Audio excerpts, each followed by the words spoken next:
I've heard so many interesting stories from the army. It sounds like a mixture of like really stressful and like energy intensive at times, but then when it's not that, it sounds really fun and like an opportunity to do a lot of things you wouldn't be able to do otherwise. Like some people get to travel when they move to another army base. I know one person that went straight to Japan out of high school, and I was like, you are so lucky. You're living the dream. You get to go to Japan because it's your job. You lucky bean. And he was very happy with that too. I was like, live your best life. Go be an anime protagonist. You're taking your best friend to Japan for her birthday in September? You're the best friend ever. Oh my gosh. You don't have to share this if this is too personal, but I'm curious about where you're going. I've always wanted to go to Kyoto. That's where a lot of my favorite games and animation studios are. Ooh. Also, are you familiar with Ghibli World? Ghibli World is really cute. You should go really early if you decide to go, because it is very popular and the line can get long, but Ghibli World is really cool. Also, the Cat Islands and the deer parks. Not sure yet. That's fair. There's so many places to see. Mount Fuji. I recently learned that most of Japan doesn't have like central heating, except for one area where it gets really, really cold. I'm pretty sure it's called a kotatsu. Yeah, kotatsu table. Most areas have a kotatsu table.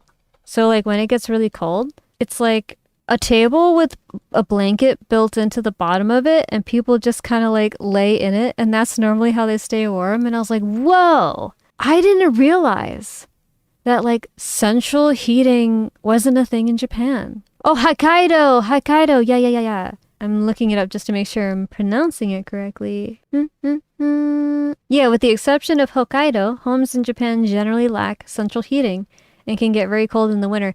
So it's a very good idea to go in the warmer months. There's a rabbit island too? Japan has all the animals. That's so cute.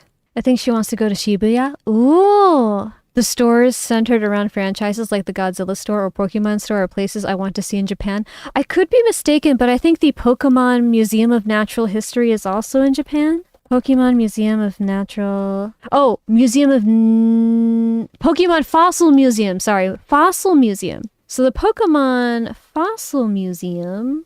Oh wait, it's an exhibition that moves across different museums, and that's one of them. So one of them is the Fukui Prefectural Dinosaur Museum, Benex Dinosaur Museum in Nagasaki City, Tokushima Prefectural Museum. Just hope the TikTokers and other annoying streamers don't ruin it for us. They're causing an annoyance right now.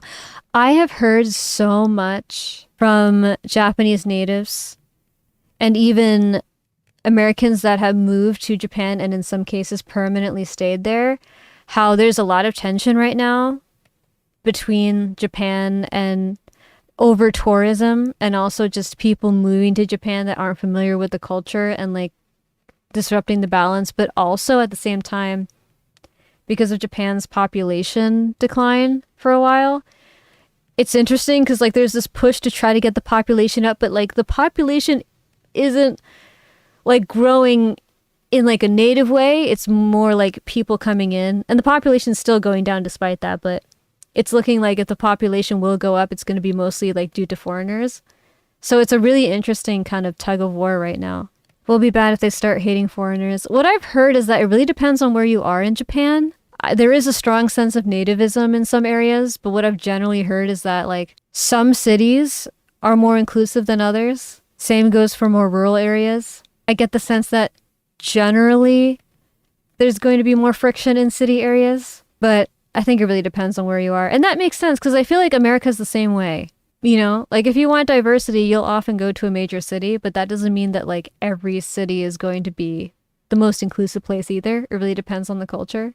Yeah, it's really sad to see what some people are putting other people through abroad, especially with everything happening in America right now. And actually, I mean, I think COVID hurt a lot of countries in many ways. I feel like there's this growing sentiment of people not wanting to be as open with each other. I feel like the USA doesn't have the best reputation right now. And it sucks because I know that people who do go overseas who are respectful, some of them are going to feel the brunt of that. Like some people are going to feel excluded because someone else made a bad first impression. But that's why in my own case, like I want to learn Japanese before I go to Japan and learn about the culture before I visit, so that when I visit, like I'm sort of assimilated a little bit already, because I know that they would appreciate that. Like in a world that really isn't super invested sometimes in understanding other people, I think that goes a long way.